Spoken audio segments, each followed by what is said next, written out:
Trumpas atmetė Teherano atsakymą ir įsakė Irano Islamo revoliuciniai gvardijai būti aukščiausio lygio karinėje parengtyje. Šį pirmadienį, 2026 m. gegužės 11 d. krizė paaštrėjo po to, kai Iranas atsakė į Jungtinių valstijų pasiūlymą per Pakistaną. Iranas pareikalavo nutraukti karą, panaikinti sankcijas, išmokėti finansinės kompensacijas, atblokuoti įšaldytus aktyvus ir suteikti garantijas nuo naujų atakų. Trumpo reakcija buvo lakoniška. Irano atsakymas buvo laikomas nepriimtinu. Ir čia faktas kenkė Teheranui, nes Baltieji rūmai nelaikė šios žinutės rimta diplomatija, o tik bandymu laimėti laiko. Tuo metu Irano Islamo revoliucinė gvardija bando išlaikyti struktūrą, kurią jau spaudžia išpoliai, sankcijos ir regioninė izoliacija. Tuoj viską papasakosiu, bet dabar norėsi užsiprenumeruoti kanalą, kad ir toliau būtum gerai informuotas. Informacija realiu laiku, aukščiausios žurnalistinės kokybės, patikimumo etalonas Milsonas Alvesas.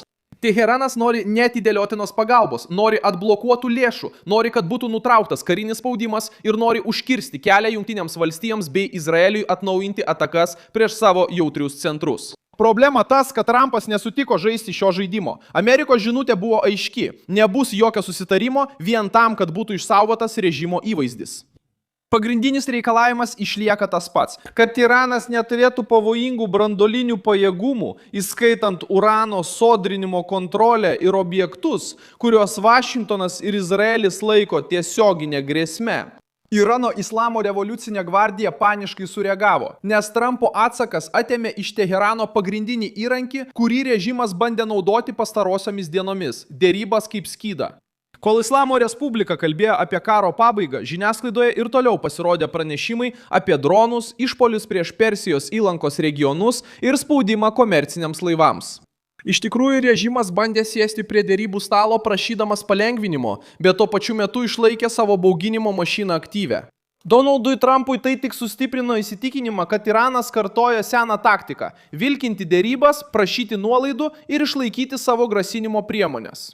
Amerikos pusėje atmetimas nebuvo tik griežtas pareiškimas, jį lydėjo ir kariniai signalai.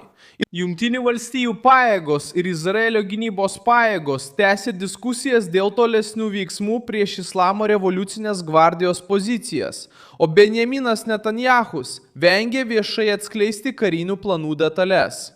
Ši apskaičiuota tyla tapo spaudimo dalimi ir būtent tai gąsdina Irano vadovybę. Trumpas nesuteikė režimui jokio tikrumo, iš kur, kada ir kaip gali sulaukti atsako. Regioninis poveikis taip pat pasikeitė. Saudo Arabija pasmerkė išpolius prieš Jungtinius Arabų Emiratus, Katarą ir Kuveitą, o kitos arabų šalis dar labiau susivienijo prieš Irano veiksmus. Ši reakcija yra svarbi, nes krizė jau nebeatrodo tik kaip ginčas tarp Vašingtono, Izraelio ir Teherano. Irano Islamo revoliucinės gvardijos elgesys pradėjo tiesiogiai kelti nerimą Persijos įlankos vyriausybėms, kurios bepiločius orlaivius, grasinimus ir nestabilę padėtį jūroje mato kaip grėsmę savo uostams, oro uostams ir energetikos maršrutams. Iranas norėjo atrodyti stiprus, bet galiausiai tik dar labiau padidino spaudimą savo. Jungtinių valstijų pasiūlymas taip pat pastatė Teheraną į kampą, nes kalbėjo ne tik apie laikiną pauzę.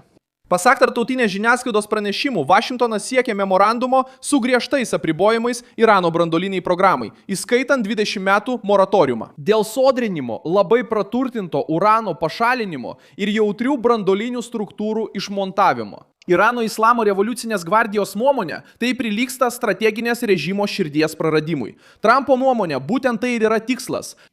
Užkirsti kelią Iranui naudoti derybas, tam, kad apsaugotų tą pačią struktūrą, kuri kelia grėsmę Izraeliui. Spaudžia Persijos įlankos šalis ir remia savo ginkluotus sąjungininkus regione. Irano atsakas dar bandė pakeisti pasakojimą. Teheranas pareiškė, kad atmetė amerikiečių pasiūlymą, net ir po to, kai Trumpas jau buvo atmetęs Irano atsakymą. Ši detalė parodo kovą dėl įtakos. Režimas turi parodyti vidaus auditorijai, kad nebuvo pažemintas, kad nėra įspraustas į kampą ir kad vis dar diktuoja sąlygas. Tačiau įvykių seka prieštarauja šiai versijai. Pasiūlymas praėjo per Pakistaną, pasiekė Vašingtoną, buvo įvertintas ir galiausiai atmestas.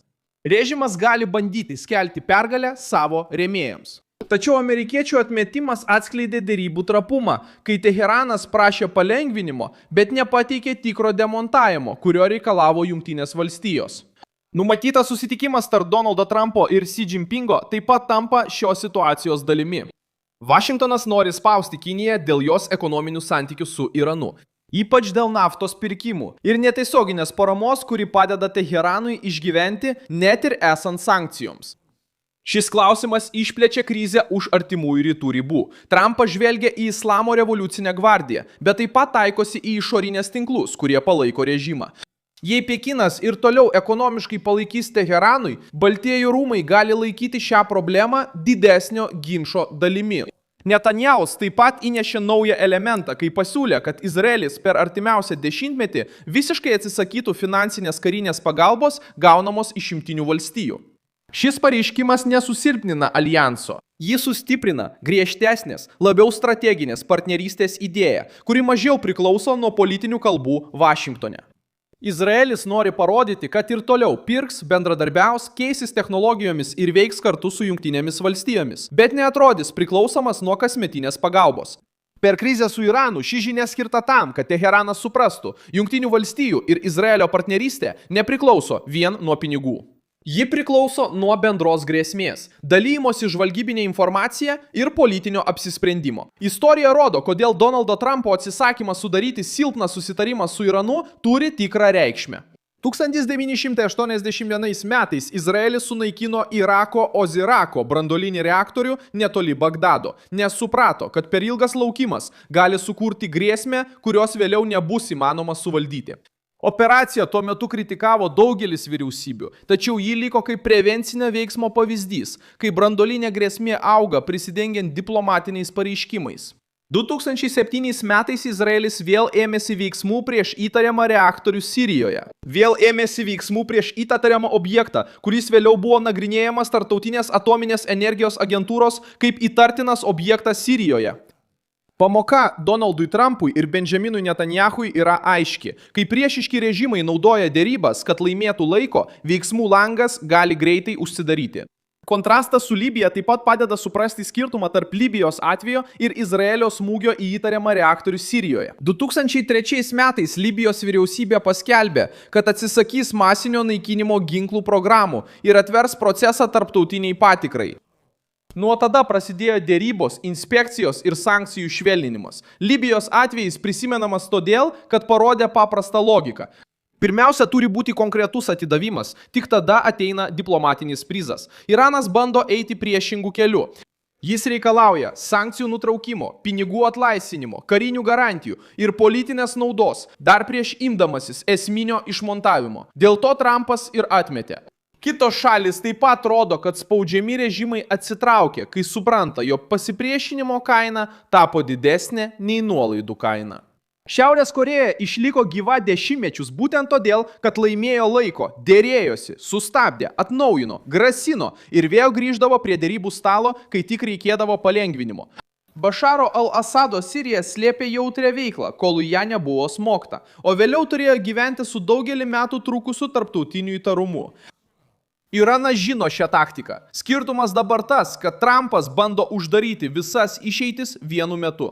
Jis atmeta silpną susitarimą, spaudžia Teheraną karinę prasme, kalbasi su Izraeliu, reikalauja atsakomybės iš Kinijos ir vis labiau erzina Persijos įlankos šalis dėl Islamo revoliucinės gvardijos. Kitas žingsnis priklauso nuo Teherano. Jei Islamo Respublika ir toliau reikalaus nuolaidų, neatiduodama parlamento branduolio, tikimybė, kad įtampa vėl išaugs, didėja. Jei jie priims tikrą diplomatinį pasidavimą, Islamo revoliucinė gvardija praras vidinę valdžią, todėl panika tokia akivaizdi. Bet kuris kelias kenkia režimui.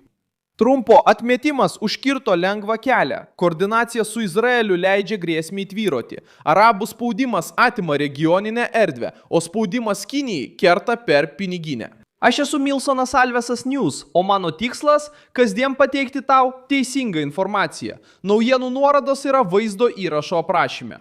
Paspaus patinka šiam vaizdo įrašui, užsiprenumeruok kanalą ir pabaigoje peržiūrėk komentarus, kad dar labiau įsitrauktum į Milsono Alveso bendruomenę.